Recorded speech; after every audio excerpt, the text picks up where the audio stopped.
এই অনুষ্ঠানটি শ্রোতাদের জীবন গল্প ভিত্তিক অনুষ্ঠান। এই অনুষ্ঠানে শ্রোতারা স্বেচ্ছায় নিজেদের জীবনের গল্প বলেন। শ্রোতারা যা এখানে বলেন তা সরেজমিনে ইনভেস্টিগেটেড নয়, সুতরাং সেদিক থেকে বিশ্বাস অবিশ্বাস একান্তই আপনার নিজের। সম্পূর্ণ বিনোদনমূলক এই অনুষ্ঠানটি আমাদের ব্যক্তিজীবনে কখনো কখনো শিক্ষণীয় ভূমিকা রাখে। এই অনুষ্ঠানে যারা আসেন স্বেচ্ছায় অংশগ্রহণ করেন। এই অনুষ্ঠানে কনফেস করবার পরে কিংবা জীবন গল্প বলবার পরে তার ব্যক্তি ও সামাজিক জীবনে কোনো বিরূপ প্রভাব পড়লে সেটার জন্য রেডিও কর্তৃপক্ষ দায়ী নয়। জীবন গল্প, জীবন গল্প, জীবন নাটকের চেয়েও নাটকীয়। আসসালামু আলাইকুম প্রিয় দর্শক এবং শ্রোতা, ভালো আছেন আশা করি। দোয়া এবং শুভকামনা জানিয়ে শুরু করছি জীবন গল্পের আরও একটি এপিসোড। প্রতিটি জীবন গল্পই আমাদেরকে কোনো না কোনো কিছু শেখায়। প্রথমে আপনার নামটা একটু বলেন। আফরোজা মুন্নি। আফরোজা মুন্নি, বয়স 38। জি। মুন্নি, আপনি থাকছেন কোথায়, মানে বর্তমান বাসা আমার খিলক্ষেত। আর জন্ম জেলা? আর জেলা হলো পিরোজপুর আর উপজেলা কাউখালীতে। শুরু করেন একেবারে যেখান থেকে মনে আছে, যেভাবে বলতে ইচ্ছে করে। আচ্ছা, আমার বাবা যখন আমি ক্লাস 4-এ পড়ি তখন আমাদের যে ব্যবসাটা ছিল সেটা ক্লোজ হয়ে যায়। কাঠের ব্যবসা ছিল যে আমাদের সমিল ছিল। তখন আমি বড়, আমাদের বাসায় মানে ছেলে মেয়েদের মধ্যে বড় আমি বড়। কয় ভাই বোন ছিলেন আপনারা? আমরা 3 বোন 1 ভাই। তখন আমরা 2 বোন 1 ভাই ছিলাম, 1 বোন ছিল না। আচ্ছা। তারপর আমরা 4 ভাই বোন। এরপর আমাদের ব্যবসাটা বন্ধ হয়ে যাওয়াতে আমার বাবার চাকরির অল্প টাকা বেতনে আমাদের চলছিল না। ব্যবসা বন্ধ হয়ে যায় কেন? ব্যবসাটা বন্ধ হয়ে যায় পারিবারিক কারণে। আমার যৌথ ছিল, একাই করেছিল। পরে আমার বোন মানে আমার ফুপুর হাজবেন্ড আসেন, তারপর আমার চাচারা ছিলেন, এসব কারণে পারিবারিক কারণে আর কি ওটা হয়ে যান আর কি। ওকে। আচ্ছা, তারপরে আমরা চিটাগং চলে যাই। কেউ জানে না আমরা কোথায় আছি। চিটাগং চলে যাই, ওখানে আমরা 1 বছর থাকি। তো ওখানে যখন আমার বাবা দেখা গেল যে চাকরিটা করতেন ওটা ঠিক মতো স্যালারি পাচ্ছিল না, তার সংসারটা চালাতে খুব কষ্ট হতো। যে জন্য আমরা আবার ঢাকায় চলে আসি। এসে আমরা খিলক্ষেতে আমরা বাসা নিই, খুব অল্প টাকা একটা বাসা নিই। কোন ক্লাসে পড়েন? ভর্তি হননি? তখন আমি ক্লাস 5-এ উঠলাম। তখন আমি চলে আসছি, খিলক্ষেতে চলে আসছি। ওই বছরটা এখানে এসে প্রাইমারিতে আমি ভর্তি হই আর কি, ভর্তি করেন। ক্লাস 6-এ যখন আমি উঠি তখন সেশন চার্জ দিয়ে ভর্তি করা, তখন থেকেই মানে আমার বাবা চাচ্ছিলেন না যে পড়াশোনাটা আমি করি। তারপরে আমাদের একটা ওষুধের ছোট করে একটা ফার্মেসি দিলেন, সেখানেও আমাকে বসতে হতো। তো তার জন্য আমার বাবা চাচ্ছিলেন না যে আমি আর পড়াশোনা করি, কিছু একটা করি। আর আমার বাবা চাইতেন যে আমি ওই বয়স থেকেই মানে অন্যদের দেখে সে হতেন যে আমাকে কিছু করতে হবে। তারপর ঢাকায় এসে আমাকে এখানে ভর্তি করলাম। ক্লাস 5-এ আমি মোটামুটি করে পাস করে আসলাম। যখন ক্লাস 6-এ সেশন চার্জ দিয়ে ভর্তি হতে হবে তখন আমার বাবা ভর্তি করতে চাচ্ছিলেন না, যে এত টাকা লাগবে, এরকম বই কিনতে হবে, এটা পারবেন না সে, এরকম বলছিলেন। তো তারপরে আমার খুব ইচ্ছা আমি পড়াশোনা করবো। আমি বললাম আমি পড়াশোনা করতে চাই, অন্তত পক্ষে এসএসসিটা তো পাস করি, আমি এটা বললাম। তখন আমাকে ভর্তি করলেন। এরপর বই কেনা, তখন আমাদের সময়ে 91, তখন আমার আগের বছরের মানে বই মানে যাদের 6-এ পড়তো, যখন যারা 7-এ উঠলো ওদের বই আমাকে কিনে দিলেন আর কি। এরপর যেটা হতো যে আমার বই খাতা কলম আমি কিছুই ঠিক মতো পেতাম না। এমনকি বেতনটাও আমাকে দিতে হতো যেদিন আমার পরীক্ষা সেদিন। আচ্ছা, মানে খুবই খারাপ অবস্থা, যেটাকে বলে নাজুক অবস্থা। হ্যাঁ, কিন্তু আমার যেটা মনে হল এখন আমি বুঝতে পারি আসলে আমার সামর্থ্য ছিল না, এটাও ঠিক আছে। তারপর আমার বাবার একটু অবহেলাও ছিল, মানে পড়াশোনা করে কি হবে, মেয়ে ভাবতেছিল যে মেয়েদের পড়াশোনা করে কি হবে, এটা এরকম একটা চিন্তা ছিল। তো ক্লাস 7-এ যখন উঠি তখন সে খুব গড়িমসি করছিল, বলছিলেন যে এর মেয়ে, তখন কত বয়স আর, তখন বলছিল যে এর মেয়ে গার্মেন্টসে চাকরি করে, ওর মেয়ে গার্মেন্টসে চাকরি করে, তো আমি কেন কিছু করছি না, এটা বলছিল। তো এটা আসলে আমার খুব পছন্দ ছিল না। তা আমি ওই বছরটা অনেক কষ্ট করে পড়াশোনা করি, আমার নানার বাড়িতে যে থেকে পড়াশোনা করি ওই বছর আমার এতে। এরপর যখন আমি ক্লাস 8-এ উঠলাম আবার ঢাকায় চলে আসলাম, আবার সেশন চার্জ দিয়ে ভর্তি হতে হবে। ও ক্লাস 7-এ যখন উঠি তখন কিন্তু উনি আমাকে ভর্তি করেননি, সেশন চার্জ দিয়েছি, যে জন্য আমি নানার বাড়িতে চলে গেছি। এরপর যখন আমি ক্লাস 8-এ উঠলাম তখন আমি আবার ঢাকায় চলে আসছি, ওখানে থাকাতেও সমস্যা হচ্ছিল। চলে আসছি। তখন আমার বাবা ভর্তি করবেন না আমাকে, স্কুলে ভর্তি করবেন না আমাকে, তার যে দোকানটা আছে সেখানে বসতে হবে। বিকেলে উনি 5টায় অফিস থেকে আসতেন, এসে উনি ওখানে বসবেন, আর আমাকে দোকানে বসতে হতো সারাদিন। তো উনি চাইতেন না যে আমি পড়াশোনাটা করি বাই করি। তো ওই 8 বছরটা গেল। 9-এ যখন আমি যে বছর উঠলাম সে বছরও মানে পুরো 2-3 মাস চলে গেল। তখন আমি ঠিক করলাম যে আমি চাকরি করব। সে গার্মেন্টসে চাকরির জন্য এত চাপ দেয়। তখন পাশে ওই খালাম্মা, উনি এখানে গুলশান 2 একটা গার্মেন্টস আছে, জিকন গার্মেন্টস, ওখানে জব করতেন উনি। ওনার মাধ্যমে আমি ওখানে চাকরি নিলাম। 6 মাস চাকরি করলাম, উদ্দেশ্য যে আমি শুধু পড়াশোনা করব, পরের বছর আমি যেন ভর্তি হতে পারি নাইনে, এটা। কিন্তু সেই টাকাটাও আমার বাবা নিয়ে গেলেন, সেটাও আমি কাজে লাগাতে পারিনি। তো গেল 8-9 2 বছর চলে গেল। তারপরে যখন আমি এর পরের বছর 9-এ ভর্তি হব, সেই এর পরের বছর তখনও 3 মাস চলে গেল, আমার বাবা ভর্তি করছেন না। এখন একদিন আমি খুব কান্না করছি যে আমাকে এই বছর ভর্তি না হলে 9 2 বছর তাহলে আর হবে না পড়াশোনা। 2টা বছর অলরেডি বসে আছি, পড়াশোনা তো আর হবে না, তাহলে তো আমার পড়াশোনা আর হবে না, এই পর্যন্তই শেষ। কি হবে আমার ভবিষ্যৎ? আমি অনেক পড়াশোনা করতে চাই, কান্না করছিলাম। তখন আমাদের বাড়িওয়ালি আন্টি উনি এসে বললেন যে মানুষের বাচ্চারা, আমাদের বাচ্চারা পড়তে চায় না, তাই আমরা পড়াতে চাই, আর আপনার মেয়ে পড়তে চাচ্ছে, আপনারা কেন পড়াতে চান না? উনি তখন আমাকে মাত্র মানে 1000 টাকা লাগবে, সে 1050 টাকা না 70 টাকা ছিল তখন 95-এ। তখন উনি আমাকে 95 ওই টাকাটা এনে দিলেন আমার আম্মাকে।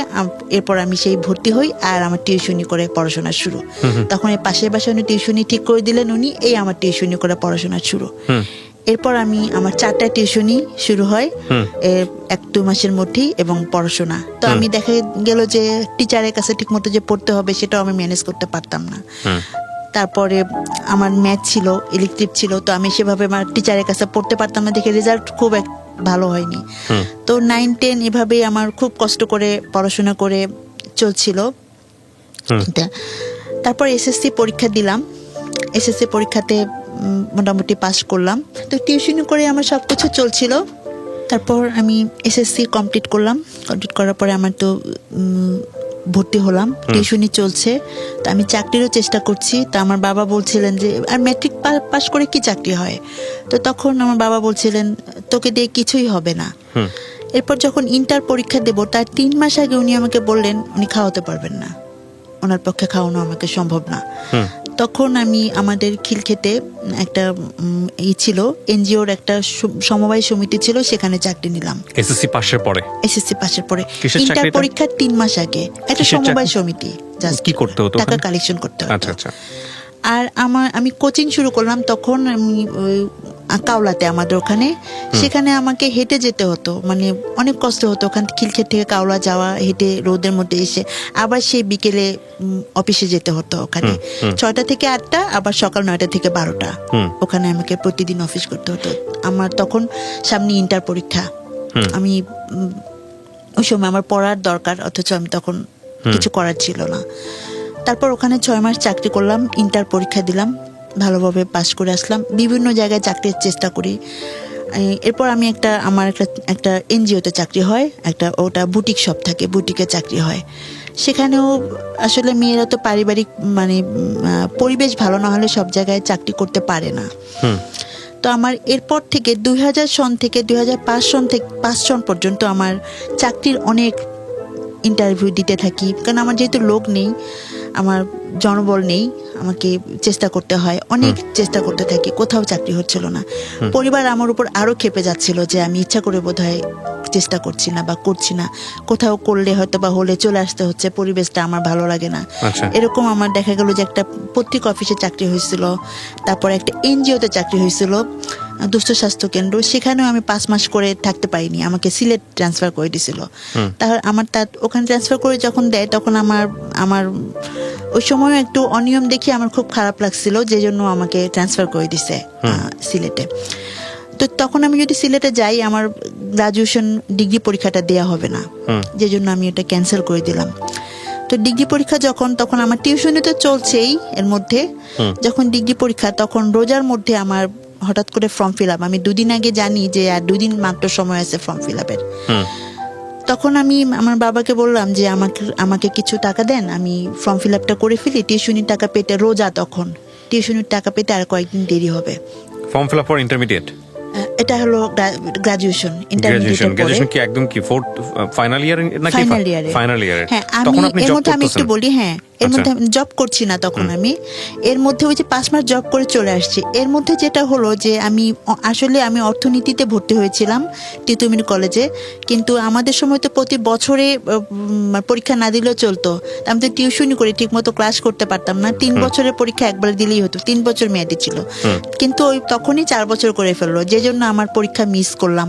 তো কিসে পড়ছিলেন আপনি ওই সময়টাতে? তখন আমি অনার্স ফার্স্ট ইয়ার নিয়েছিলাম অর্থনীতি। তারপর আমি নর্মাল পাস করছে বিএসএস আমি পরীক্ষা দিলাম, প্রাইভেট পরীক্ষা দিলাম, কিছু করার ছিল না যে বছরটা না মিস হোক, এই জন্য পরীক্ষা দিলাম। তো পরীক্ষা দেবো আর কি। তো তখন আমি পরীক্ষা দেওয়ার আগ মুহূর্তে আমার বাবার কাছে বললাম যে আমার কিছু টাকা লাগবে, আমি সে ফর্ম ফিল আপ করবো। তখন আমার বাবা বললেন যে টাকা নেই। তো আমি অনেক কলেজে গেলাম, তখন বললাম যে আমার তো 2 দিনের মধ্যে আমি টাকা ম্যানেজ করতে পারছি না, আমাকে সময় দেওয়া যাবে কিনা। তো বললেন যে জাতীয় বিশ্ববিদ্যালয়ের আন্ডারে এটা আমাদের আন্ডারে না, কিছু করার নেই আমাদের। যে জন্য বাধ্য হয়েই আমি আমার ওই মানে মিস হওয়ার মতো বছরটা আর পড়ছে যে এটা তো রোজার মাস, অনেক সময় দেখা যায় অনেক কলেজ ফর্ম ফিল আপ ঈদের পরে করে। যদি জাতীয় বিশ্ববিদ্যালয় ঈদের পরে ফর্ম ফিল আপের সুযোগ দেয়, তুমি করতে পারবা ফর্ম ফিল আপ, এটা আমাকে প্রিন্সিপাল স্যার বলে দিলেন। ঠিক আছে, আমি করলাম। তো যাই হোক, আমার ফর্ম ফিল আপটা মিস হলো। আমার বাবা সেই সময়, সে রোজার ঈদ, তখন গ্রামীণ সিম 1200 টাকা, সে গ্রামীণ সিম একটা কিনলেন 1200 টাকা দিয়ে, অথচ আমাকে ফর্ম ফিল আপের টাকাটা দিলেন না। তো যাক, ঈদের পরে আল্লাহরই হুকুম, ঈদের পরে 7 দিনের সুযোগ দিলেন জাতীয় বিশ্ববিদ্যালয়ে। তখন আমি ফর্ম ফিল আপ করলাম, আমি পরীক্ষা দিলাম। এরপর আমি চাকরির চেষ্টা করছি। এরপর আমার একটা চাকরি হলো অনেক কি করার পরে, ইন্টেলিজেন্ট ইমেজ ম্যানেজমেন্ট লিমিটেড, ওখানে চাকরি হলো। এখানে পরিবেশটা ভালো ছিল। আচ্ছা, ইন্টার যখন দিই তখন আমার পরিচিত একজন আমাকে খুব আমার মনে হতো, মানে আমি তাকে পছন্দ করতাম, আমি জানতাম সেও আমাকে পছন্দ করে। তার সাথে আমার খুব ভালো সম্পর্ক ছিল। সে এখানে ঢাকাতে কোচিং করতে আসছিলেন, সেই সুবাদে তার সাথে আমার পরিচয়। তো তার সমস্যা হলে আমি তাকে হেল্প করতাম। তো আসলে আমিও তাকে খুব, মানে আমার ফ্রেন্ডদের কাছে বলতেন, আমি সেই সুবাদে বুঝতে পারলাম যে সে আমাকে পছন্দ করেন। আমিও তাকে কখনো সরাসরি বলিনি, সেও আমাকে কখনো সরাসরি বলেনি, কিন্তু বুঝতে পারতাম যে সে আমাকে পছন্দ করেন এবং আমিও তাকে পছন্দ করি, সেও সেটা বুঝতে পারতেন। তো আমরা মাঝে মাঝে ওই এয়ারপোর্টে যেতাম। এয়ারপোর্টে তখন ঘোরার মতো একটা ছিল, এখন তো নেই, যেতাম। তো আমার একটা বান্ধবী ছিল, তাকে আমরা দুজনেই সবকিছু শেয়ার করতাম। আচ্ছা। তো এরপর আমি এরকম চলে, উনি ঢাকা থেকে চলে গেলেন, একটা বিশ্ববিদ্যালয়ে ভর্তি হলেন। ওনার পরে আমি জানতে পারি ওনাকে নাকি কারা বলছে, এয়ারপোর্টে যখন আমরা একদিন ঘুরতে গেছি, বলছে যে এমন একটা মেয়ের সঙ্গে তুমি ঘুরছো, তোমার ভবিষ্যৎ তুমি দেখতে এত সুন্দর একটা ছেলে, এরকম নাকি বলছে। আচ্ছা। এটা বলাতেই তখন থেকে উনি মানে কেমন যেন একটু শুরু করছে। তা আমি বুঝতে পারিনি সেটা, তখন বুঝতে পারিনি। এরপর দেখি কেমন যেন একটু অ্যাভয়েড করছে, ফ্রেন্ড সার্কেলদের সাথেও যোগাযোগ তেমন করছে না, আমার সাথেও তেমন যোগাযোগ করছে না। তারপর সবকিছু মিলিয়ে বুঝতে পারলাম যে সে আমাকে অ্যাভয়েড করতেছে, আসলে এটা হবে না। ডাইরেক্টলি কি আপনাকে এরকম বললো নাকি? হ্যাঁ, ডাইরেক্টলি বললো যে এটা সম্ভব। ডাইরেক্টলি ঘটনাটা কি ছিল, কিভাবে বললো? ডাইরেক্টলি বললো যে মানে সম্ভব না, এটা তার পক্ষে কন্টিনিউ করা সম্ভব না। আচ্ছা। যাক, তারপর আমিও মানে মনে মনে খুব আমার কষ্ট পেলাম। তারপর আমি এরপর থেকে অনেক বছর আমি আর কখনো এই প্রেম ভালোবাসা নিয়ে ভাবিনি, বা ভাবছি যে না, আমার তো জীবন অনেক। আমাকে উনি বলতেন যে আমার কাছে নাকি শেখার অনেক কিছু আছে। হ্যাঁ, আমার কাছ থেকে উনি অনেক কিছু শিখছেন। উনি সবার সাথে মিশতে পারতেন না, মিশুক ছিলেন না। তার উনি বলছেন যে আমার কাছ থেকে নাকি উনি অনেক কিছু শিখছেন, এসব উনি বলতেন। যখন 4 বছর প্রেম করার পর ওনার সাথে আপনার ব্রেকআপটা হয়ে গেল বা ওনার সাইড থেকে অফ হয়ে গেল, তখন আপনি কি করছেন? তখন আমি ওই যে গ্রাজুয়েশন পরীক্ষার কিছুদিন আগে, এটা আপনার গ্রাজুয়েশন ফাইনালি পরীক্ষা দেওয়ার কিছুদিন আগের ঘটনা। আচ্ছা, তো গ্রাজুয়েশন কমপ্লিট করার পর আপনি কোথাও জব করছিলেন? হ্যাঁ, কোথায় সেটা? হ্যাঁ, এরপর গ্রাজুয়েশন কমপ্লিট করার পরে আমি আমার জব হলো। ওকে, আমরা যেখানটায় ছিলাম তারপর জবটা করছিলাম খুব ভালোভাবে। তো এর মধ্যে যেটা হলো, আমার পারিবারিক সাপোর্ট দিচ্ছিলাম, বাবা মাকে সাপোর্ট দিচ্ছিলাম। তো আমার বাবার ব্যবসা করছিল, ছোট একটা ব্যবসা করছিল। তো তার ব্যবসা আমি ছোটবেলা থেকে বুঝে পর থেকে ওই যখন আমি 4-এ পড়ি তখনই সেই ব্যবসাটা যখন বন্ধ হয়ে যায়, এরপর সে কয়েকবার ব্যবসা চালু করছে এবং কয়েকবারই সে ব্যবসা করতে পারেনি, লস খেয়েছে। তো দেখা গেল সে এটা আমার উপর বেশি পড়তো, কারণ আমি তো সব পরিবারের বড়, আমাদের সবার উপরই পড়তো, আমাদের ফ্যামিলির সবার কষ্ট করতে হতো যে জন্য। তো যখন আমার 2006-এ চাকরিটা হলো, তারপর থেকে আমি পরিবারকে সাপোর্ট দিতে শুরু করলাম। তো তারপর দেখা গেল, তখন ভাবলাম যে হ্যাঁ, এখন আমি একটা জব করছি, আমি চাইতাম যে আমার এমন ভাবে বিয়ে হোক যে কেউ আমাকে ছোট করে না দেখুক বা আমার পরিবারকে ছোট করে না দেখুক, যেন আমি নিজেই গুছাই নিজেকে আমি আমার শ্বশুর বাড়িতে যেতে পারি, যেন কেউ আমাকে না কথা শোনায়, আমার বাবা মাকে না কথা শোনায়, এটাই আমি চাইতাম সবসময়। তাহলে আমার যদি কিছু টাকা পয়সা থাকে আমি সেভাবে একটা সাপোর্ট দিতে পারবো, একটু ভালো হবে। যখন আমি চাকরির পরে এরপর দেখা গেল যে ভালো বিয়ের প্রস্তাবও ভালো আসছিল না, আসলেও আমার বাবা মা ভালো করে দেখে খোঁজ খবর নিয়ে যে বিয়ে দিবে সেটা করছিল না। একটা বিয়ে আসলো, ভালো করে খোঁজ নিল না, কিন্তু বিয়েটা তো 2 দিনের না। আমার মধ্যে একটা কেন যেন একটা চলে আসলো। আর তার চেয়ে আরেকটা হলো, আমার মেজো বোন নিজে পছন্দ করে বিয়ে করছে, সেই হাজবেন্ডও বেশি ভালো ছিল না, নেশা করতেন। আমার আরো ভয় করতো যে একটা ছেলের ব্যাপারে সিদ্ধান্ত নিতে খুব সাবধানে নিতে হবে, যেন আমার বরটা ভালো হয়, সবাই যেন বলে ভালো, সবকিছু মিলিয়ে টাকা পয়সা না থাকুক কিন্তু যেন সুন্দরভাবে সচ্ছলভাবে চলতে পারি। যে কষ্ট, আর্থিক কষ্ট যেভাবে আমি আমার পরিবারে করছি, যেভাবে কষ্ট করে পড়াশোনা করছি, এরকম যেন না হয় আমার ভবিষ্যৎ প্রজন্ম বা ভবিষ্যৎ, এটা আমি সবসময় চাইতাম। এরপর 6 সাল থেকে 12 সাল পর্যন্ত আমি 6 বছর চাকরি করছিলাম। এর মধ্যে আমার বাবা মা বা আমার বিয়ের জন্য ওভাবে আসলে করেননি, এখন ট্রাই ওভাবে করেননি। 2-একটা আসলেও দেখা গেল যে ওই যে খোঁজ খবর ভালো মতো নিচ্ছেন না, পারিবারিক তাদের নিচ্ছেন না, দেখে আমার ভালো লাগছে না যে একটা বিয়ে আসলো, তার পারিবারিক ব্যাকগ্রাউন্ডটা জানতে হবে, সেটা ভালোভাবে নিচ্ছিলেন না। আসলেই তো আর বিয়ে হয়ে যাওয়াটা করাটা ঠিক না, এসব কারণে আমার বিয়ে হচ্ছিল না। আচ্ছা। তারপর 2009 সালে আমি হঠাৎ করে একটু আমার অ্যাপেন্ডিক্স অপারেশন হলো। আর 2010 সালে এসে আমার হঠাৎ করে একটা গাইনিকার প্রবলেম শুরু হলো। আচ্ছা। গাইনিকার প্রবলেম শুরু হলো, কিন্তু কিছু ধরা পড়ছিল না। কি ধরনের প্রবলেম ছিল এটা? গাইনিকার একটা প্রবলেম হতো, আমার ওই মেয়েদের যে সমস্যাগুলো হয় এরকম একটা প্রবলেম ছিল। তো এটা প্রতি সবসময় হতো, যে কারণে আমার অফিস করতে সমস্যা হয়ে যেত। আচ্ছা আচ্ছা, মানে একটা টাইমলি না হয়ে ইট ওয়াজ ইররেগুলার এবং এনি টাইম, মাসের মধ্যে বিভিন্ন সময় এটা হতো আর কি। আচ্ছা। তো কিন্তু প্রবলেমটা ডায়াগনোজ করা যেত না? না, ডায়াগনোজ করার জন্য আমি ট্রাই করছি, 3জন ডাক্তার দেখিয়েছি, কিন্তু কিছু ধরা পড়ছিল না। আচ্ছা। এর মধ্যে আমার এক কলিগের সঙ্গে আমার বিয়ের কথা চলে এবং বিয়ে সবকিছু ফাইনাল হয়ে যায়। তো 2012 সালের শুরুতে ঠিক হয় যে এপ্রিলে বিয়েটা হবে। ঠিক তখন প্রবলেম কন্টিনিউ করছে আপনার? তখনও কিন্তু আমার অসুস্থতাটা কন্টিনিউ আছে। ও জানতো বিষয়টা? হ্যাঁ জানতো, সবাই জানতো, অফিসে সবাই এটা জানতো। আচ্ছা। বাইরেও সবাই জানতো, এটা সবাই মোটামুটি যে জানতো যে আমার সবসময় সমস্যা। এরকম একটা পার্সোনাল প্রবলেম সবাই জানতো কিভাবে আমি বুঝলাম না। এটা আসলে জানতো যে আমি মাঝে মাঝে অসুস্থ হয়ে যেতাম, সেজন্য জানতো আর কি। তো জানুয়ারি মাসে যখন আসলো তখন আমার হঠাৎ করে চোখে দেখতে সমস্যা হলো। তো আমি আমার যেহেতু কাজ এটা ডাটা এন্ট্রি তৈরি করার কাজ, আমাদের তো কম্পিউটারের কাজ, এটা খুব কাছে থেকে লেখাগুলো কাছে থেকে দেখতে হয়। আমি তখন চোখে ডাক্তার দেখালাম, দেখানোর পর আমাকে পাওয়ার দিল। পাওয়ার দেওয়ার পর 1 সপ্তাহ পরে আবার পাওয়ার আমার কাজ করছে না। যখন পাওয়ার কাজ করছে না তখন আমি আবার ডায়াবেটিসের লক্ষণগুলো দেখা গেল। তো সবার মুখে মানে সাইমultaneously হচ্ছিল, খুব র‍্যাপিডলি হচ্ছিল, খুব তাড়াতাড়ি হচ্ছিল। আর ডায়াবেটিসটা যখন আমার দেখা দিল তখন অনেক মিষ্টি খেতে ইচ্ছে করে, অনেক খাচ্ছি। তো এটা তো জানতাম যে এটা মিষ্টি খেতে ইচ্ছে করাটা ডায়াবেটিসের লক্ষণ, এটা জাস্ট জানতাম, কিন্তু কত হলে যে ঠিক ডায়াবেটিস এটা জানতাম না। তখন আমি আমাদের এলাকাতে পরীক্ষা করালাম। পরীক্ষা করার পর বললো কি আপনার তো 30। আমি সন্ধ্যার পরে টেস্ট করেছি। 30 খাওয়ার পরে, সন্ধ্যার দিকে খাওয়ার পরে আমি মাত্র জিলাপি খেয়ে গেছি। তা আমি তো, উনি বলে কি আমি বলি কি তো ওষুধ দেন। আমি তো জানি না 30 কত কি, এটা আমি বুঝি না, বুঝতাম না ডায়াবেটিসের এটা এই মাত্রাটা। তখন আমাকে বললেন যে তুমি কি বলতেছো, আমার পরিচিত বলে এক আঙ্কেল, তুমি কি বলতেছো, তুমি 30 মানে তুমি বোঝো, তুমি কালকেই বায়োডেমে যাবা, তোমাকে ইনসুলিন দিতে হবে। আমি তো খুব ভয় পেয়ে গেলাম, কি বলেন আপনি। পরের দিন সকালে আমি বায়োডেমে গেলাম, ডায়াবেটিস চেক করালো। ডায়াবেটিস চেক করার পরে 2 ঘন্টা সময় দিল। 2 ঘন্টা খুব ক্লান্ত লাগতো, ঘুম পেত, অফিসেও খুব ঘুম পেত ইয়েতে।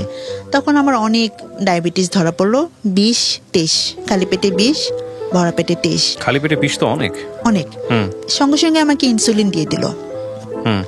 ইনসুলিন চলছে, আমাকে হাঁটতে বলছে, আমি খুব বাসায় যে কন্টিনিউ সকাল বিকেল হাঁটছি। আপনার যখন ডায়াবেটিস ধরা পড়লো তখন আপনার বয়স কত? ডায়াবেটিস যখন ধরা পড়ে তখন আমার 30 বয়স। 30। বিয়ে কথা চলতেছে, হ্যাঁ। এবং মাঝখানে যেটা সমস্যার কথা বললেন ওটা আছে, ডিজাস্টার একেবারে বলা যেতে পারে। তারপর যখন হলো, আমি যেহেতু আমাকে অফিস করতে হবে, পরিবারকে সাপোর্ট দিতে হয়, আমার উপর ডিপেন্ড করে ফ্যামিলি। আমার ছোট ভাই বোন 2টা পড়াশোনা করছে, তারপর আমার মেজো বোন তো বিয়ে হয়ে গেছে, ওর একটা ছেলে আছে। তো সবকিছু মিলিয়ে বাবার তখন ব্যবসায় আবার 2010 সালে লস খেয়ে সে কুমিল্লায় চলে গেল। সে এখন পরিবারকে খুব বেশি সাপোর্ট দিতেই পারছে না, 3-4 হাজার টাকা করে বাসায় দিচ্ছেন। তো বাসা তো একটা ঢাকা শহরে বাসা ভাড়া অনেক, খাওয়া খরচ সবকিছু মিলিয়ে চলছিল না। তো সেখানে আমার উপর ডিপেন্ড, আমি যদি সেখানে অসুস্থ হয়ে থাকি কিভাবে কি চলবে। তো এরপর আমাকে কিছু টেস্ট দিল, যখন ডায়াবেটিস ধরা পড়লো তখন কিছু টেস্ট দিল। তা আমাকে তো সুস্থ হতে হবে, তাড়াতাড়ি অফিস করতে হবে, নাহলে তো স্যালারি পাবো না। আমাদের হলো কাজের উপরে স্যালারি, তাহলে তো স্যালারি পাবো না, কিভাবে চলবে, কিভাবে আমি চিকিৎসা করব, অনেকটা চিন্তার বিষয়। তো এরপর যখন 15 দিন আমি এভাবে হাঁটতে থাকলাম, যে আমি শুনছি যে হাঁটলে নাকি ডায়াবেটিসটা কন্ট্রোল হয়ে যায়, খাওয়া দাওয়া কন্ট্রোল করছিলাম, ইনসুলিন দিচ্ছিলাম সকাল বিকেল। 15 দিন পরে আমি যখন বাইডেমে গেলাম, আমাকে যে আমি একাই গেছি, যে আমি তো বুঝতে পারিনি আমাকে কি বলবে তারা। তা আমি গেছি, আমাকে যে বলার পর বললো যে আপনার সাথে কি কেউ আসেনি যে আমাকে বলবেন যে ডাক্তার। তো আমি বললাম যে না, কেউ আসেনি। তো বললো যে আপনি অনেক দূরে বাসা, ওখান থেকে আসতে অনেক সমস্যা, আমাকেই বলেন না, তাছাড়া সবাই ব্যস্ত, আসতে পারবে না। তখন বললেন যে আপনার পিটিউটারি ম্যাক্রো অ্যাডেনোমা টিউমার হয়েছে, আর এটার জন্য আপনার আমার চেহারা খুব বদলে গেছিল। চেহারাটা কেমন, এখন তো তা অনেক ভালো দেখাচ্ছে, চেহারাটা কেমন যেন, নাকটা মোটা হয়ে গেছিল, চেহারাটা ফ্যাকাশে হয়ে গেছিল, হাতের রগগুলো দেখা যেত। তো আসলে কেমন যেন এটা আপনার মোটা হয়ে গেছিল। বুঝতে পেরেছি। এটা কোথায়, স্থানটা কোথায় টিউমারের স্থানটা? টিউমারটা ব্রেনে, আমার পিটিউটারি ম্যাক্রো অ্যাডেনোমা, এখানে ব্রেনে টিউমারটা। এটা সবারই থাকে, এটাই হলো মেইন গ্রন্থি যেটা পুরো সম্পূর্ণ বডিকে কন্ট্রোল করে। ও মাই গড। তো এটা কি হচ্ছিল, আপনারা ডায়াগনোজ করে ধরা পড়লো কিভাবে? আপনার কি এটা বাইরেমে যখন আমাকে ওই ডায়াবেটিস ধরা পড়লো, তখন ওরা আমার হাতের ইগুলো দেখে, আমি যে 3 জায়গায় ডাক্তার দেখিয়েছি, ওরা কিছু ধরতে পারেনি। উত্তরাতে দেখিয়েছি আমি, ওই যে কচুক্ষেত একটা আর্মি ডাক্তার, ওনাকে দেখিয়েছি, কেউ ধরতে পারেনি এই সমস্যাটা। যখন আমি বাইরেমে দেখালাম, তখনই ওরা হাতের এই রগগুলো দেখে, চেহারাটা চেঞ্জ দেখে ওরা বললো, তখনই বলে দিল যে হয়তো আপনার একটা গ্রন্থি বেড়ে গেছে, অথবা আপনার মাথায় কোনো টিউমার হয়েছে। এটা ওনারা দেখেই বলছে। আমার চেহারা দেখে, চেহারা কেমন বিদঘুটে দেখাচ্ছিল আর কি, নাকটা এমন মোটা দেখাচ্ছিল, চেহারাটা কেমন ফুলেছিল। ওরা তখন আমাকে টেস্ট করালো, ব্রেনের ভিজুয়াল ফিল্ড করালো, চোখের ভিজুয়াল ফিল্ড করালো, ব্রেনের একটা এক্সরে করালো। আচ্ছা, ব্রেনে একটা এক্সরে করালো, আর আর কিছু টেস্ট, ব্লাডের কিছু টেস্ট করালো। সেই টেস্টে আমার ধরা পড়লো যে আমার পিটিউটারি টিউমার। তারপর উনি বললেন যে আমার একটা এমআরআই করতে হবে, আর বললেন যে এটা এখন কোনো ব্যাপারই না, আপনি ভয় পাবেন না, বাংলাদেশে এরকম অপারেশন অ্যাভেলেবেল হয়, এখন কোনো ব্যাপার না, কিন্তু আমাদের বাইডেমে এই অপারেশন নেই, এটা বঙ্গবন্ধু মেডিকেলে যেতে হবে, আপনি ওখানে যোগাযোগ করেন। উনি রেফার লিখে দিলেন। আমি যখন বললেন তখন আমার কাছে ব্যাপারটা অত কঠিন মনে হয়নি, কিন্তু যখন আমি বের হলাম রুম থেকে, ডাক্তারের রুম থেকে বের হল, বলি কি বললো এটা, আমি তাহলে কি আমার আয়ু এত কম, আমার ব্রেনে অপারেশন করতে হবে, আর আমি এত টাকা পাবো কোথায়? আমার মধ্যে হতাশা চলে আসলো যে আমি কিভাবে কি হবে। তখন আমি বের হয়ে যখন বঙ্গবন্ধু মেডিকেলের সামনে, ওখানে গাড়িতে উঠবো, আমাদের খিলক্ষেতে গাড়িতে উঠবো, ওখানে আমি দাঁড়িয়ে আছি, অনেক গাড়ি যাচ্ছে, আমি উঠবো, আমার কোনো জ্ঞান ছিল না। তো আমি গাড়িতে উঠে তারপর ফোন দিলাম বাসায়, আমার বোনের হাজব্যান্ডকে ফোন দিলাম, আর অফিসে এক কলিগকে ফোন দিলাম।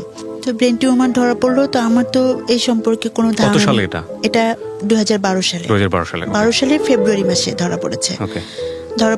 তো আমি তো ভাবতে পারছিলাম না কিভাবে আমি অপারেশন করব। তা বাসায় জানালাম, তো বাসায় সবাই চিন্তায় পড়ে গেল।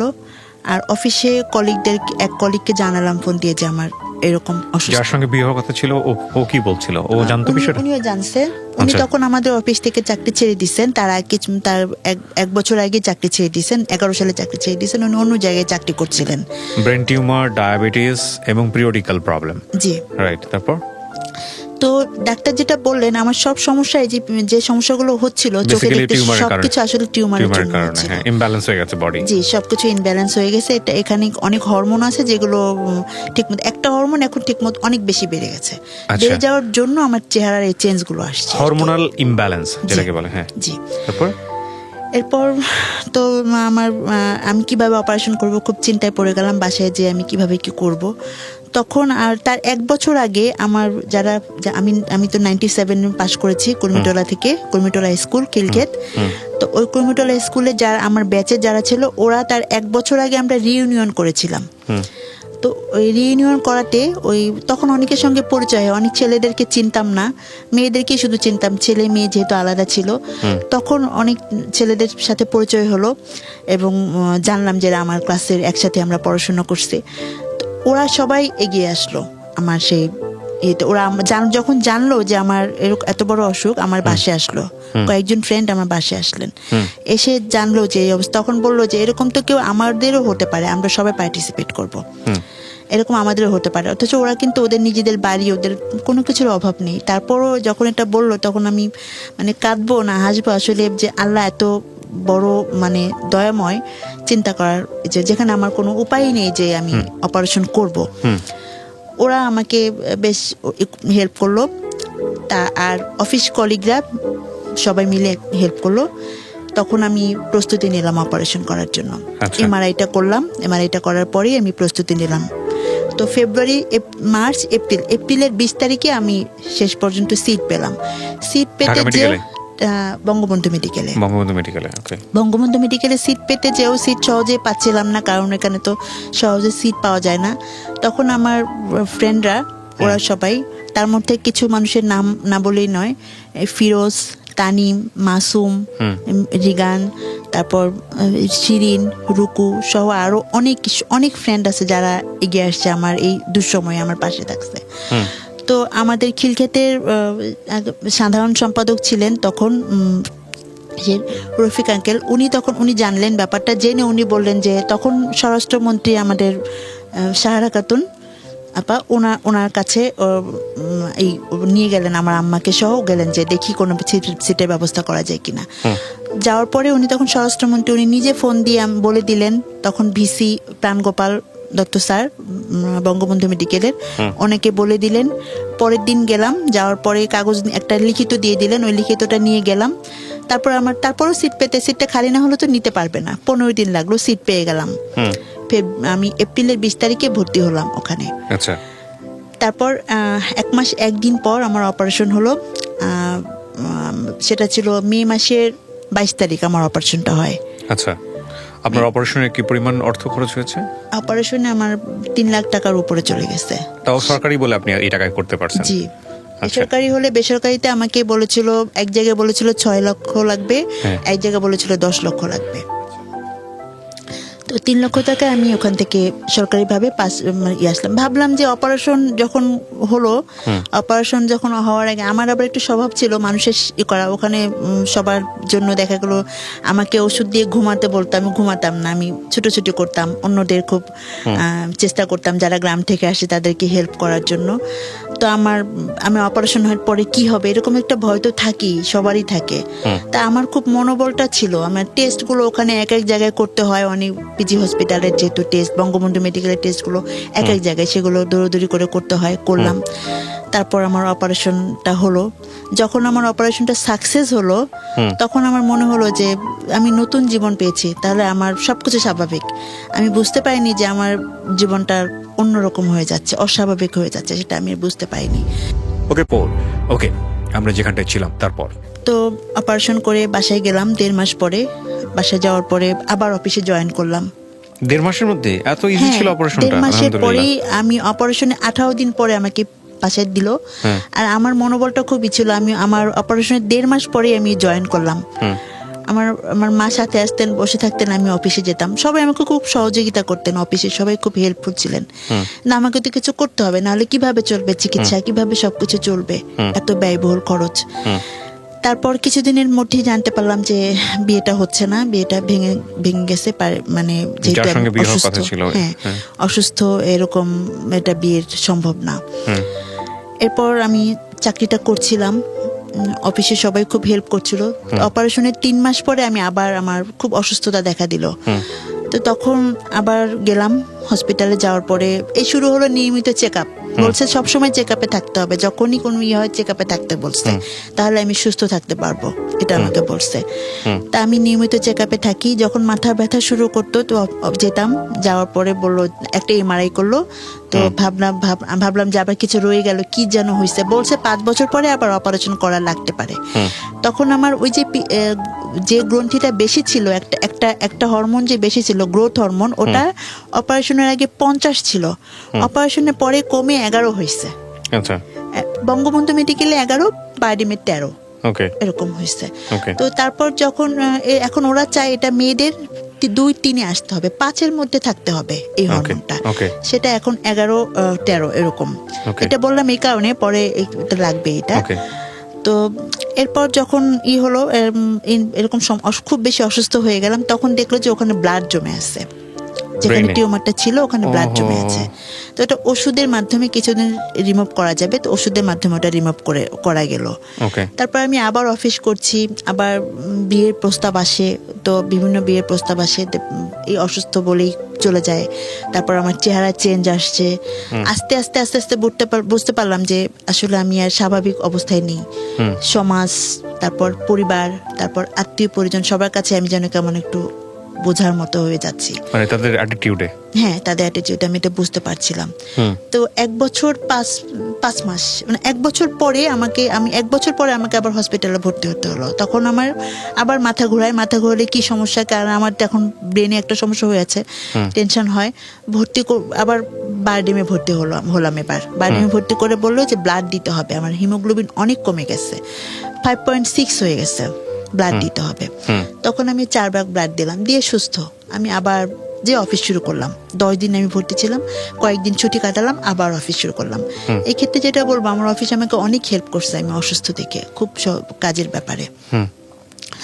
তারপর 1 বছর 5 মাস পরে আমার ওই যে গ্রোথ হরমোনটা ওটা আবার বেড়ে যেতে থাকলো, 21 হয়ে গেছে।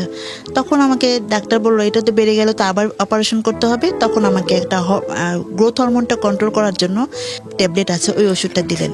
তো সেই ওষুধটা যখন আমি খেতে দিল, তো আমি 1 মাস খেলাম। 1 মাস খাওয়ার পরই আমার হতাশা শুরু হয়ে গেল যে আর কি হবে। আমি দেখলাম যে আমার ভবিষ্যৎ নেই, সবার মতো আমার ফ্রেন্ড সার্কেলটা সবার ছেলেদের বিয়ে হয়েছে, মেয়েরা বিয়ে করছে, সবারই বিয়ে হয়ে গেছে। তারা আমার লাইফটা কেন এমন হলো, আমি কেন বোঝা হয়ে গেলাম সবার কাছে।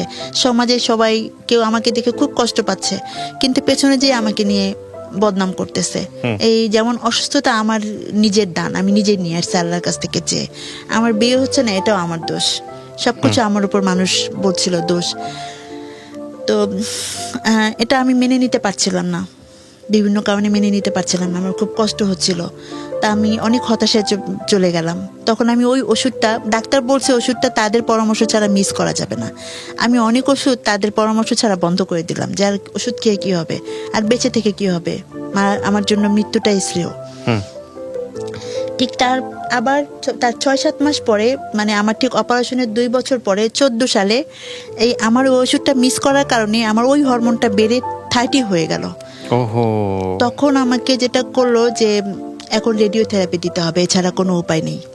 রেডিওথেরাপিটা না, শুধু আমার ভুলের জন্যই রেডিওথেরাপিটা দিতে হলো। রেডিওথেরাপিটা দিল। রেডিওথেরাপিটা যখন দিলাম, তখন মহাখালী ক্যান্সার হসপিটালে রেডিওথেরাপিটা দিলাম। ওখানে আমি থেরাপিটা দিচ্ছিলাম, 30টা থেরাপি দিলাম। 30টা থেরাপি দেওয়ার পর তখন আমার কিছু সাইড ইফেক্ট শুরু হলো, বেশ কিছু রেডিওথেরাপির যে সাইড ইফেক্টগুলো হয়, আমি বেশ অসুস্থ হয়ে গেলাম। এবং তার থেরাপিটা শেষ হওয়ার পরে 2 মাস পরে আমার আবার হসপিটালে ভর্তি হয়ে টেস্ট করে দেখবে কি করতে হবে। এরপর থেকে যেটা হলো প্রতি বছরই আমাকে হসপিটালে ভর্তি হতে হতো। তো ওই 3 মাস পরে যখন আমি ভর্তি হলাম তখন আমার তখন আমাকে দেখলো যে ব্লাড আবারও কমে গেছে অনেক, আর ওই হরমোনটা কিছুটা কন্ট্রোলে আসছে।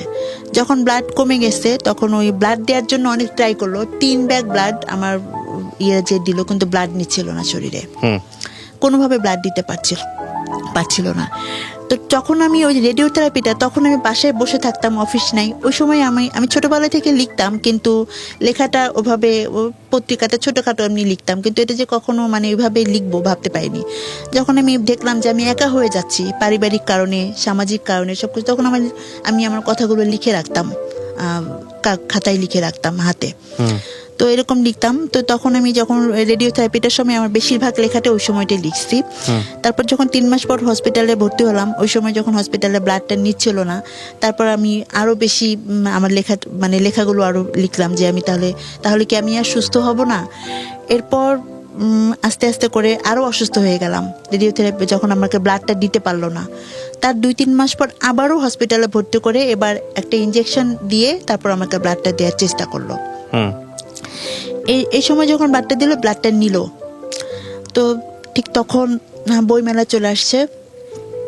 বইমেলা চলে আসার পরে তখন আমি বইমেলায় গেলাম, বড় একটা প্রকাশনা, তাদের সঙ্গে কথা বললেন যে আপনি কি লেখাটা হাতে লিখছেন না কম্পিউটারে লিখছেন? আমি বললাম আমি তো হাতে লিখছি। বললো আপনাকে কম্পিউটারে টাইপ করে তারপর আমাদের কাছে মেইল পাঠান। উনি ফোন নাম্বার দিল আর একটা মেইল অ্যাড্রেস দিলেন।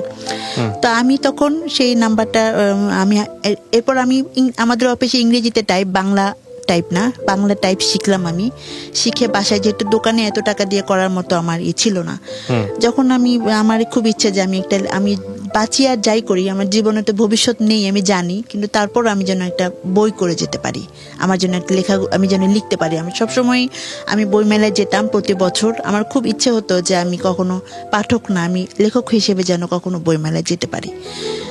তো আমার বিশ্বাস ছিল যে আমার লেখাগুলো যে পড়বে তার ভালো লাগবে। তো তখন আমি সব হাতে লিখলাম, কম্পিউটার হাতে লেখা ছিল, সেটাকে আমি কম্পিউটারে টাইপ করলাম। টাইপ করার পরে আমার লেখাগুলো আমি ওই মেইলে পাঠানোর পরে সেই লেখাটা, সে বড় প্রকাশনা একটা, ওনারা দেখলেনই না লেখাটা। আমি চাইছিলাম যে আমার লেখাটা বড়, আমি আসলে বুঝি নাই। তো তখন আমার লেখাটা ওরা করলেন না, দেখলেন না। তো যখন সেপ্টেম্বর মাস চলে আসলো, 2015 সালে সেপ্টেম্বর মাস, তখন আমি ফোন দিচ্ছি, যেহেতু ফোন নাম্বার আছে, যোগাযোগ করছি। বললেন যে এখন তো সম্ভব না, আমি আসলে লেখাটা দেখতে সময় পাইনি, আপনি অন্য কোনো প্রকাশনা দিয়ে বইটা করেন। তখন আমি ভাবলাম কি আমার এই স্বপ্নটা পূরণ হবে না? মানুষের স্বপ্ন, এমনও মানুষ আছে যার কোনো স্বপ্নই পূরণ হয় না। আমার মধ্যে কেমন কষ্ট কাজ করছিল যে আমার তো কিছুই নেই, আমি কিভাবে সবকিছু করবো, আমার একটাই স্বপ্ন, এটাও কি বিধাতা আমাকে পূরণ করতে দিবেন না? তখন আমি আর অনেকেই জানতেন আমি লিখি, বই করতে চাই, এটা আমার অফিস কলিগরা খুব সাপোর্ট দিতেন। অনেক আপুরা আছেন, কবিতা আপু, নাজমা আপু, পারভেজ ভাইয়া, রাফাজা আপু, নীলুফা আপু, মিজান, ওরা সবাই আমাকে খুব লেখার ব্যাপারে সাপোর্ট দিতেন যে আপনি লিখেন, আপনি ভালো করতে পারবেন। এরপর একজন পরিচিতের মাধ্যমে একটা প্রকাশনায় দিলাম, ওরা গাইড বই করে, ওরা আসলে সৃজনশীল বই করে না। বলছে আমরা করে আমরা একটা যারা স্টল পায় এদের একটা পরিবেশনায় দিয়ে দেব। তখন ওরা পরিবেশনায় একটা প্রকাশনাকে দিয়ে দিল। আমার বাসা থেকে সবাই বলল বই করে কি হবে, বইগুলো তো পড়ে থাকবে, শুধু শুধু টাকা নষ্ট, টাকা দিয়ে বই করতে হবে। আর আমার ফ্রেন্ড সার্কেলরা অনেকেই বললো বই করে কি হবে, তুমি লিখো, আমরা তো জানি, তুই লিখিস আমরা জানি, আমার বই করে কি হবে, বই করা দরকার নেই, এমনিতে তো আমরা তোর লেখা জানি, এটুকে তুই লিখতে পারিস, লিখতে ভালো জানিস, আমরা তো জানি, তো বই করে কি হবে। তা আমি ভাবলাম যে না, বই পাশে পড়ে থাকুক, তবু আমি করব। তখন আমি ধূসর কন্যা আমার প্রথম বইটা করলাম। তো যখন বইমেলায় আমি যেতাম 2016 সালে, তো যেহেতু যে প্রকাশনাতে পরিবেশনায় ওরা আমার বইটা করেনি, ওরা তো ভালো করে আমার বইটা করতেন না, সেলের ব্যাপারে চেষ্টা করতেন না। আর নতুন একজন, আমি বুঝলাম যে নতুন ওখানে অনেক আছে আমার মতো, কার কার বই, ওখানে যারা পুরাতন, যারা খুব ভালো নাম করা রাইটার, ওদের বই সবাই কিনবে। আমি ওখানে আমার বই কেউ হয়তো ওভাবেই করবে না। ঠিক তখন আমার যে ট্রিটমেন্ট করেন বঙ্গবন্ধু মেডিকেলের একজন বড় ডাক্তার, বিভাগীয় প্রধান, এন্ডোক্রাইন হরমোনের ট্রিটমেন্ট করেন উনি, ফরিদুদ্দিন স্যার। ওনাকে আমি একজন জুনিয়র ডাক্তার আমাকে দেখতেন, হালিম স্যার। উনিও লেখালেখি খুব পছন্দ করতেন, কবিতা লিখতেন। তো উনিও বললেন যে এখন লেখালেখি করে কিছু হবে না, এখন অনলাইনের যুগ, এখন ডিজিটাল যুগ, এখন তো সবাই এতেই পড়ে, কোনো নেই। তারপর তুমি যখন করতে চাও করো। তো করলাম। বইটা করে আমি জাস্ট কিছু বই নিয়ে ওই সার্কিটই থেকে, হালিম সার্কিটিতে গেছি। উনি বললেন যে একটা স্যারকে বই দেন, নাম লিখে দেন, উনি কি লিখতে হবে তাও বলে দিলেন। তা আমি স্যারকে দিলাম। আমি জানি স্যার অনেক ব্যস্ত থাকেন, 2টা পর্যন্ত হসপিটালে থাকেন, বিকেলে উনি পপুলারে বসেন। তো উনি হয়তো 5টা থেকে সে অনেক রাত পর্যন্ত থাকেন। তো উনি তো আমার বই দেখার সময় পাবেন না, পড়ার সময় পাবেন না। তবুও উনি যখন আমাকে ট্রিটমেন্ট করেন, উনি হয়তোবা সেই ইয়েতেই হয়তোবা দেখতেও পারেন বইটা ইয়েতে, এই জন্য আমি ওনাকে বইটা দিলাম। আমি 1 সপ্তাহ বইটা দিয়ে আর 1 সপ্তাহ পরে আমি হসপিটালে গেলাম। আমাকে ভর্তি হইতে হবে আবার, যেহেতু প্রতি বছর আমাকে ভর্তি হইতে হয় কোনো না কোনো কারণে। এরপর থেকে 16 সাল থেকে যেটা হলো, আমার হরমোন ওই বছরই যখন ভর্তি হব তখন এরপর থেকে অনেক হরমোন ইনব্যালেন্স হয়ে গেল। শুধু ওই যে গ্রোথ হরমোনটা প্রবলেম ছিল, ওটা মোটামুটি কন্ট্রোলে চলে আসলো, কিন্তু sodium, potassium, haemoglobin, steroid, thyroid, others হরমোনগুলো ইনব্যালেন্স হয়ে গেল। কোনোটা কম, কোনোটা বেশি, এরকম প্রবলেম হয়ে গেল। আমাকে সব ওষুধ খেতে হবে, আমাকে জানালো যে সব ওষুধ খেতে হবে। তখন ওই 1 সপ্তাহ পরে আমি যখন গেলাম, তখন টেস্ট করার পরে উনি আমাকে ভর্তি হতে বললেন। ভর্তি করার পরে উনি আমাকে, ওনাদের একটা কর্নার আছে, ওখানে ডেকে অনেক জুনিয়র ডাক্তাররা ছিলেন, ওদের সামনে উনি বললেন যে এই তোমরা কি জানো ও আমাদের পেশেন্ট, এই পেশেন্ট কি একটা বই লিখেছে, সেই বইটায় যে তথ্যগুলো লিখেছে, এমআরআই করার পরে কি অবস্থা হয়, হসপিটাল জীবন কেমন হয়, আশেপাশে যেই থাকে মৃত্যুগুলো কেমন হয়, এগুলো কিন্তু আমরা অনেক কিছু জানি না। আমরা একটা পেশেন্টকে চিকিৎসা দিয়ে ছেড়ে দিই, তারপর সেই পেশেন্টের মনের অবস্থা কি হয় আমরা এটা জানি না। এই পেশেন্টটা কেমন থাকে, কি অবস্থায় থাকে আমরা কিছু জানি না, আমরা চিকিৎসা দিয়ে ছেড়ে দিই। তো এই বইটা অনেক কিছু শিক্ষামূলক আছে, অনেক কিছুই আছে। যে আমি ওখানে অনেক মৃত্যু দেখেছি, যে আমার চোখে সেই মৃত্যুগুলো আমি লিখেছি আমার বইটাতে, যা আমার খুব খারাপ লেগেছে। আমার রুমে যে অনেকগুলো মানুষ মারা গিয়েছে, তারপর আমার মতোই একটা মেয়ের অপারেশন হয়েছে, সেই মেয়েটাও মারা গিয়েছে, ওগুলো আমি আমার বইয়ে তুলে ধরেছি। তো তখন স্যার বললেন যে ওর বইটা তোমরা সবাই পড়ে দেখবা, এখানে অনেক কিছু শিক্ষামূলক আছে, এটা সব ডাক্তারদের কাছেই থাকা উচিত এই বইটা। আমি তো একদম পুরাই অবাক হয়ে যাই যে উনি আমার বইটা কখন বললেন যে আমি বইটা পড়বো কখন, সময় পাচ্ছিলাম না। আমি যখন গাড়ি দিয়ে বাসায় যাই বা হসপিটাল থেকে, তখনই আমি ওর এই 2-3 দিন ওর বইটা পড়ে শেষ করছি। তা আমার ওর বইটা খুব ভালো লাগছে, তোমরা সবাই ওর বইটা পড়বা। উনি আমাকে ভর্তি লিখে দিলেন। আমি ভর্তি হয়ে গেলাম ডি ব্লকের 16 তলাতে, ওখানে ভর্তি হলাম। এরপর ভর্তি হওয়ার পর দেখি যে অনেক ডাক্তাররা আমাকে আসেন, আর আমার যেহেতু আমাকে সবসময় জিজ্ঞেস করেন, আমাকে সব হিস্টোরিটা নেন, আমার এই পিটিউটারি টিউমার সম্পর্কে ওনারা করেন, অনেক তথ্য জানতে আসেন, বা এটার কী ধরনের, এটা নিয়ে গবেষণামূলক কাজ করেন। তখন ওই মুহূর্তে ঠিক আমাদের নিউরোসায়েন্স হসপিটাল আগারগাঁও আর বঙ্গবন্ধু মেডিকেল, ওরা আমার যে টিউমারটা পিটিউটারি ম্যাক্রোঅ্যাডেনোমা, এই টিউমারটা নিয়ে ওরা গবেষণা করছিলেন। তো ওইখানে আমার যে এই ফরিদ স্যার, উনি ওখানে বক্তৃতা দিয়েছেন, কথা বলেছেন। ওখানে উনি আমার কথা বলেছেন যে আমার এক পেশেন্ট এরকম এই লিখেছেন। এরপর অনেকগুলো ডাক্তার, 40-45 জন ডাক্তার একদিন আসছেন, এসে দূর থেকে আমাকে দেখছেন। এখন আমি লজ্জা পাচ্ছি, কারণ আমার চেহারাটা চেঞ্জ। ওরা দেখলেই বলে অ্যাক্রোমেগালি পেশেন্ট। আমি তো বুঝি না এটা ঠিক কেন বলেন, তা বুঝতাম যে আমার চেহারা যে চেঞ্জ, এ কারণে ওনারা বলেন এটা যে অ্যাক্রোমেগালি পেশেন্ট, এটা বলেন, এটা আমি বুঝতাম। ওকে, আমরা যেখানটায় ছিলাম তারপর তো আমি ভাবছিলাম যে দূর থেকে মনে ওনারা দেখছেন, তা আমি খুব লজ্জা পাচ্ছিলাম যে আমাকে দূর থেকে এসে এরা কি দেখছে কেন এরকম। তো একজন এসে বললেন যে আমার নাম জিজ্ঞেস করলেন, তা আমি বললাম যে এটাই আমার নাম। তো উনি বললেন যে আসলে নিউরোসায়েন্স হসপিটালে আজকে স্যার আপনার কথা বলেছেন, আপনার এরকম বই লিখেছেন, আপনার কি সমস্যা, এই সব কিছু শুনলেন, এবং ওনারা আমার অনেকগুলো বই নিয়ে নিলেন। তো তখন আমি বুঝতে পারলাম, আপনার প্রথম বই ছিল। প্রথম বই ছিল। কি নাম ছিল?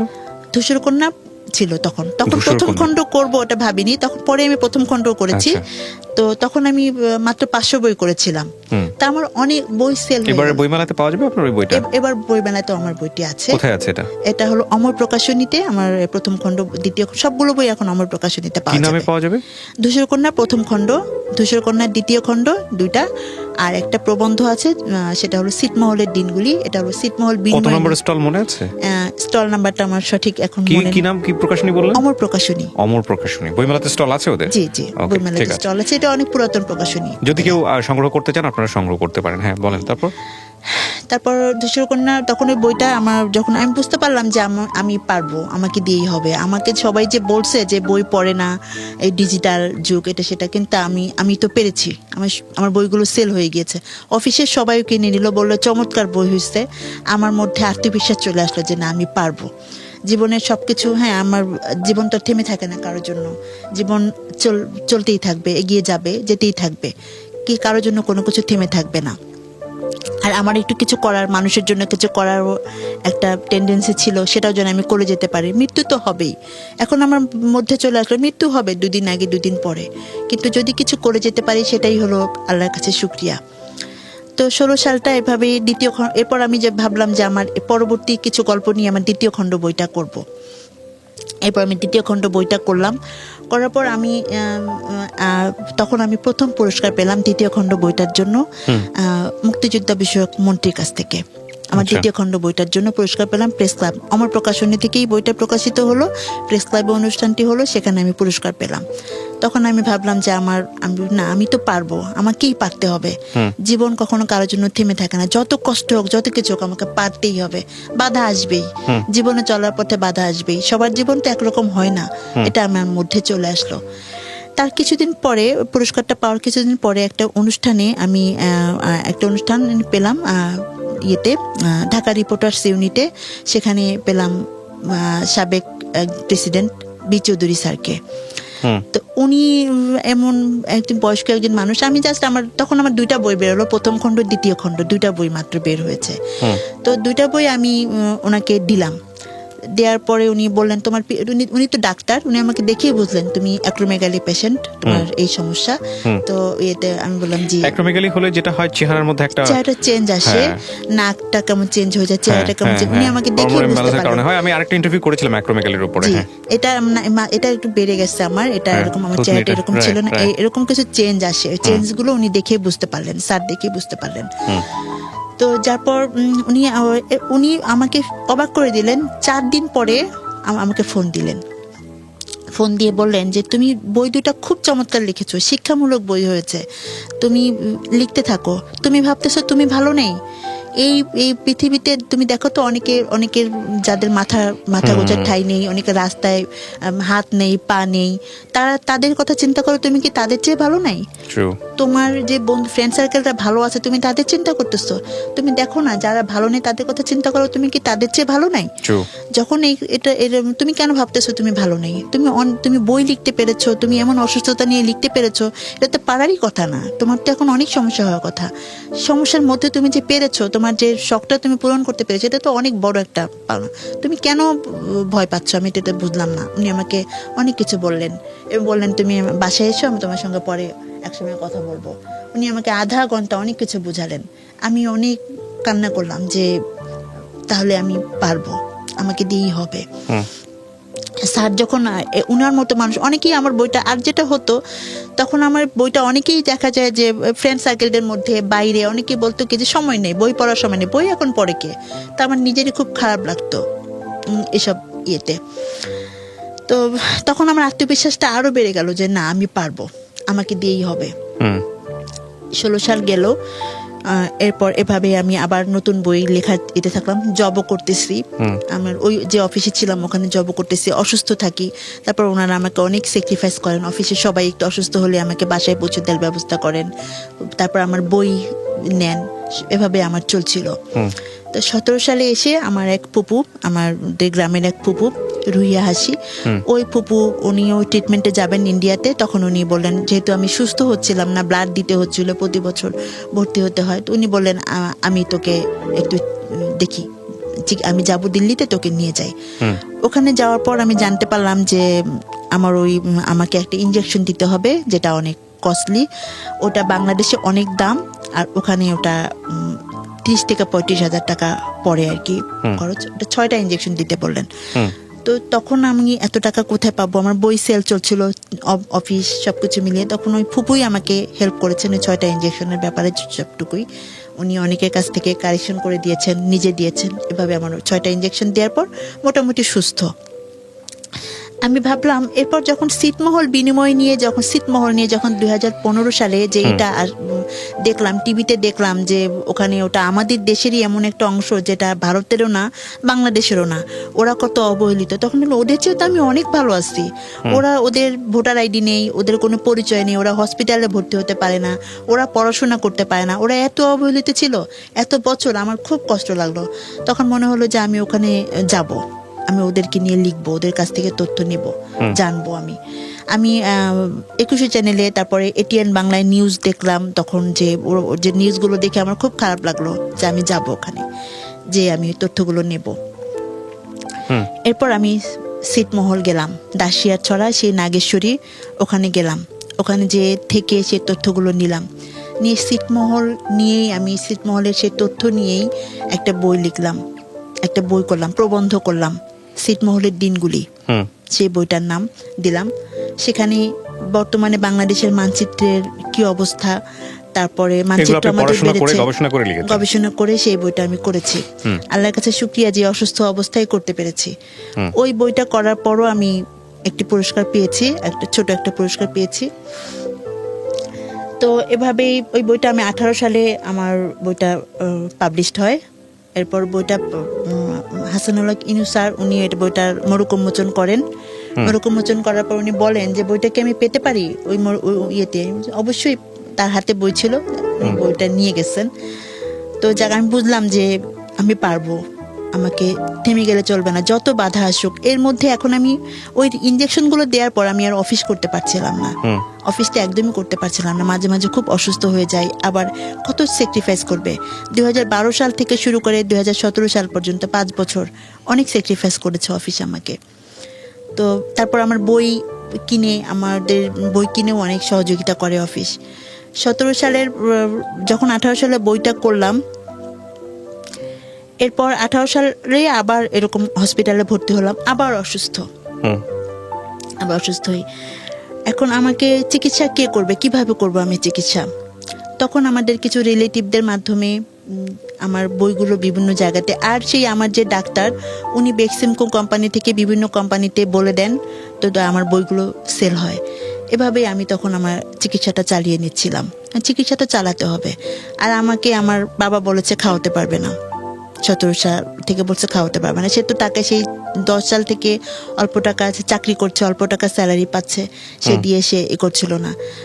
আমাদের বাসাটা চলে আমার ভাই বোন, আমার বাবা সবাই মিলেই এখন আমি কি করি, এভাবে চলে এখন সংসারটা। বাসা ভাড়া আমার ভাই বোন বর্তমানে আমার হেল্প করছে, ভাই বোন মিলে বাসা ভাড়াটা দিচ্ছে। আপনি এখন জব কিছু করেন না? আমি এখন কিছু করছি না, এখন আমি অনলাইনে একটু টুকটাক কাজ করি। আর তারপর যখন ছিটমহলের দিনগুলি বইটা করলাম, প্রবন্ধটা করলাম 18 সালে, এরপর আমি আবার 18 সালে হসপিটালে ভর্তি হতে হলো। আপনার এই গল্পটা আপনি রেডিওতে কেন বললেন? আমি চাই যে অনুপ্রেরণা হিসেবে কাজ করুক, যে মানুষের জীবন অনেক বাধা আসবে। আপনি নিজে ফ্রাস্ট্রেটেড হন না? হ্যাঁ, হই। তারপর আমি আবার নিজেকে ঠিকই আমি আমার ফ্রাস্ট্রেটেড হওয়ার পর আবার মনে হয় যে না, আমি পারবো, এটা হই। এখন আর হই না। বোঝান কিভাবে নিজেকে? আমি নিজেকে বোঝাই যে না, তারপর তো এটা জীবন তো থেমে থাকবে না, চলতেই হবে। কিছু যদি করে যেতে পারি ভালো কাজ, সেটাই বা কজন পায় আজকের এই রাইট। বলেন। হ্যাঁ, বলেন। আমার মতো করে আমি যেভাবে ভাবছি সমাজকে নিয়ে, সেটা একটা সুস্থ মানুষ নাও ভাবতে পারে। আমি অসুস্থ নিয়ে যেটা করতে পারছি, একটা সুস্থ মানুষ সেটা নাও করতে পারে। তারপর তো আমি এখন প্রতি বছর যদি একটা বই করতে পারি, সেটাই বা কম কিসের? এটাও তো আমার জীবনে একটা বড় পাওয়া। গল্পটা আমি যখন শুনছিলাম, আমি বিভিন্ন রকমের কাজ করতে করতে সাধারণত গল্প শুনি। এটা আমার একটা সিক্রেট, আমি আজকে বলি। আপনি দেখছিলেন আমি মোবাইল টিপছিলাম। জি। এটা আমি খুব সচেতন ভাবেই করি। কেন করি জানেন? তার কারণটা হচ্ছে, আমি যখন রেডিওতে গল্পটা শোনাবো দর্শকদের বা শ্রোতাদের, ওরাও আমার মতো মোবাইল টিপতে শুনবে, কিংবা ওরা অন্য কাজ করতে করতে শুনবে। খুব অ্যাটেন্টিভ লিসনার যারা আছে, তারা একদম খুব মনোযোগ দিয়ে শুনবে, সবকিছু কাজ ফেলে রেখে। কিন্তু আপনার গল্পের শক্তিটাই হলো আমাকে মোবাইল থেকে সরিয়ে নিয়ে আপনার গল্পটা শোনানো। এটা যদি আপনার গল্পের মধ্যে কিংবা যিনি গল্প বলছেন তার মধ্যে যদি থাকে, তাহলে আমি মনে করি আমাকে যদি অ্যাটেনশনটা নিতে পারে, আমার দর্শকদের বা শ্রোতাদেরও অ্যাটেনশন নিতে পারবে। সেই অর্থে আপনারা যখন গল্প বলেন, আমি বিভিন্ন রকমের কাজ করি, মোবাইল টিপি, এটা করি ওটা করি, কনসেন্ট্রেশন আমি দেই না। মানে একজন শ্রোতা যেভাবে করবে আমি ঠিক সেভাবেই করি। এবং সেই জায়গাটা যখন দেখি যে আমার মোবাইলেতেই কনসেন্ট্রেশন থাকতেছে না, আমার কনসেন্ট্রেশন যিনি বলছেন তার দিকে চলে যাচ্ছে, তার মানে আমি ধরে নিই যে না, এটা খুবই ইম্পর্টেন্ট একটা গল্প। সেদিক থেকে আপনার গল্প প্রাথমিকভাবে পাস। দ্বিতীয়ত, এই গল্প আমার জন্য নতুন না। এই ধরনের গল্পগুলো আমি রেডিওতে সবসময় প্রচার করেছি, আমি শুনেছি মানুষের কথা, প্রচুর শুনেছি, প্রচুর প্রচারও করেছি। কিন্তু যদি আপনার না পাওয়াটাকে আমি বড় করে দেখি, যে এই সংসার জীবন তো হলোই না, এক অর্থে স্বপ্ন ছিল, একজন মানুষকে ভালোবেসেছিলেন, সে চলে গেল চেহারার কারণে, পরের জনকে ভালোবাসলেন বা সম্ভাবনা তৈরি হয়েছিল, একটা স্বপ্ন দেখেছিলেন, সে চলে গেল শারীরিক অসুস্থতার কারণে। তারও আগে আপনার লেখাপড়াময় জীবন, সেই জীবনে আপনার ফ্যামিলি আপনাকে সাপোর্ট করতে চায়নি পড়াশোনা করার ব্যাপারে, কিন্তু আপনি নিজের মতো করে করেছেন। তারপরে যদি আমি আসি, সেটা হলো আপনার অসুখের জীবন, এবং সেখানে আপনি ব্রেন টিউমার থেকে শুরু করে কত কি আপনি নিজের মতো করে মানুষের কাছে হাত পেতে হোক, যেভাবে হোক না কেন, আপনি ট্রিটমেন্ট করিয়েছেন এবং আপনি এখনো সার্ভাইভ করছেন, ফাইট করছেন। আপনার এই গল্পটা ইতিহাসের পাতায় লেখা থাকবে না, কিন্তু আপনার মতো অসংখ্য নারী বাংলাদেশে আছেন যারা নিজের জায়গাটা থেকে নিজেকে স্টাবলিশ করার জন্য, নিজেকে টিকিয়ে রাখার জন্য প্রতি মুহূর্তেই ফাইট করছেন। আমি জানি আপনি যখন 10 জন অচেনা মানুষের কাছে যাবেন, এই আপনার ফার্স্ট কোয়েশ্চেন থাকবে আপনি বিয়ে করেছেন কিনা, এটা নিশ্চয়ই আপনাকে ফেস করতে হয়, বাচ্চা কাচ্চা আছে কিনা ফেস করতে হয়। এবং আপনি যে গল্পটা আজকে 1 ঘন্টা সময় নিয়ে বললেন, 1 ঘন্টা ধরে তো আপনি তাকে বোঝাতে পারবেন না যে আপনি কেন বিয়ে করতে পারেননি। রাইট? আমি কি ঠিক বলেছি? অনেক নেগেটিভ কথা বলবে, অনেক কিছু বলেও অনেক মানুষ অনেক পারসিভও করে। সেদিন আমি 2-3 দিন আগে আমার ভাস্তে ভোরে ঘুমাচ্ছে না, ওকে নিয়ে বের হয়েছি, তো আমাদের সামনের বাসায় বলছে যে কি বলার পরে, যাই হোক কিছু কথার পরে বললো যে কি ভাস্তি। আমি বললাম যে ভাস্তিটা তো আমাকে খুব পছন্দ করে, এই জন্য আমাকে নাম ধরে ডাকে। বলে কি যে বিয়ে হয় নাই, কি করবে, ভাস্তি কি আদর করে, মানে এই যে ধুমধাম করে কমেন্টস করা। আমি এই কথাগুলো এই কারণে বলছি, প্রিয় দর্শক এবং শ্রোতা, দুটো অ্যাঙ্গেল আছে আজকের এই গল্পে। একটা হচ্ছে যে একজন মানুষ আসলে, আপনি যদি সৃষ্টিকর্তাকে বিশ্বাস করেন, তাহলে প্রত্যেকটা মানুষকে আল্লাহ সৃষ্টি করেছেন তার ইবাদতের জন্য, এবং প্রত্যেকটা মানুষকে তিনি বিশেষ কিছু গুণাগুণ দিয়ে পৃথিবীতে পাঠিয়েছেন। সেই গুণ আপনি হয়তো খালি চোখে দেখতে পাই না। এই মানুষটা যখন রাস্তা দিয়ে হেঁটে যাবেন, আপনি তাকে অসাধারণ ভালো মানুষ হিসেবে বা আলাদাভাবে আইডেন্টিফাই করার মতো মানুষ হিসেবে তাকে আইডেন্টিফাই করবেন না, কিন্তু তার যে জীবনের গল্প, তার বয়স রাইট নাও 38, এই 38 বছরে তার যে যুদ্ধ এবং ত্যাগ, সেটা যদি আপনি জানেন, আপনার নিশ্চয়ই শ্রদ্ধা করতে ইচ্ছা করবে। তো আমি এই কথাগুলো এই কারণে বললাম যে আপনার আশেপাশে যে মানুষগুলোকে আপনি দেখেন, এই মানুষগুলোর প্রত্যেকটা মানুষের মধ্যেই এরকম কোনো না কোনো গল্প লুকিয়ে আছে, কোনো ত্যাগ, নিজের না পারা, নিজেকে উতরে যাওয়া। সো এই মানুষগুলোকে আমরা যেন কখনো ইররেসপেক্ট না করি বা ইররেসপেক্টের জায়গাতে কখনো না ফেলি। আর মানুষকে বিব্রত করতে হয় এরকম কোনো প্রশ্ন যাতে আমরা কখনো না করি, বা যদি আপনার জানার ইচ্ছাটা খুব থাকে, তাহলে এমন কৌশলে যাতে করে সে ডিসহার্টেড না হয়। আমি অবশ্যই আপনাকে স্যালুট জানাই যে আপনি নিজের যে জায়গাটা তৈরি করেছেন, নিজেকে যেটা নিজে বুঝ দিয়েছেন, আপনি অবশ্যই একজন সেদিক থেকে উতরে যাওয়া একজন মানুষ, এবং আপনার কাছ থেকে অনেক কিছু আমাদের শেখার আছে। কখনোই হারবেন না। আর অ্যাজ এ বিলিভার হিসেবে আমি আপনার জন্য দোয়া করি অন্তর থেকে, এবং আমি বিশ্বাস করি নিশ্চয়ই আল্লাহ আপনার জন্য কোনো না কোনো একটা ভালো ব্যবস্থা করে রেখেছেন। সো এটাই হচ্ছে ব্যাপার। আপনাকে আমি অনেক ধন্যবাদ জানাই যে আপনি আমাদের এই জীবন গল্পে আজকে এখানে এসেছেন। ঘণ্টাখানেক সময় আমি খুব মন্ত্রমুগ্ধের মতো শুনলাম, এবং আমি মনে করি আজকের এই গল্পটা প্রচার করবার পরে অনেক মেয়ে আছেন, অনেক নারীরা আছেন যারা নীরবে নিভৃতে মুখ লুকিয়ে কাঁদেন নিজের দুঃখের কথা ভেবে, তারা অন্তত আপনার এই গল্পটা শোনার পর নিজেকে হালকা মনে করবে। অনেক ধন্যবাদ আপনাকে। সুপ্রিয় দর্শক এবং শ্রোতা, আজকের মতো এখানেই শেষ করছি। আগামী বুধবার রাত 11টায় আমার সঙ্গে কথা হবে আবারও। সে পর্যন্ত সবাই অনেক অনেক ভালো থাকুন। সবাইকে শুভরাত্রি।